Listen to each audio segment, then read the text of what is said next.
بھائیوں دوستوں کشمیریوں، میں پاکستان مئی سے یہاں پہ آیا ہوں صرف آپ لوگوں کو سلام پیش کرنے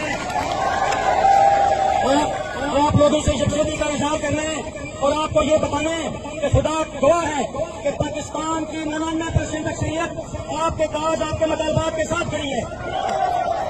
ہم لوگ یہاں پہ میں اس لیے بھی آیا ہوں کہ وہاں پہ ہمارے سوشل میڈیا کے اوپر یہ پروپیگنڈا کیا جا رہا ہے کہ کشمیری خدا نخواستہ پاکستانی بھائیوں کے خلاف ہے یا وہ پاک فوج کے خلاف ہے۔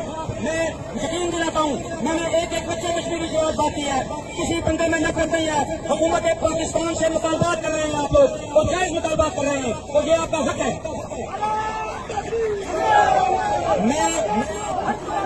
میں آپ کے اس اسٹیج کے توسط سے اپنی حکومت پاکستان سے مطالبہ کرتا ہوں کہ پھر کشمیریوں کے مطالبات کو پورا کیا جائے۔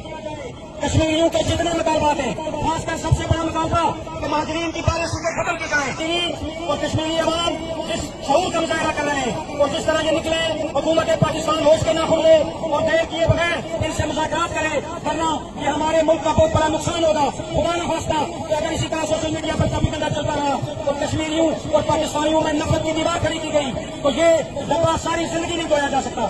ہمیں تاریخ سے سبق سیکھنا چاہیے۔ بنگلہ دیش بھی اسی طرح ہم سے علیحدہ ہوا، جو اپنے حق کی بات کرتا ہے ہم اس کو غدار کہتے ہیں، یہ ظلم اور زیادتی ہے۔ میں تمام کشمیریوں کا شکریہ ادا کرتا ہوں کہ انہوں نے ہماری مدد کی۔ بہت شکریہ۔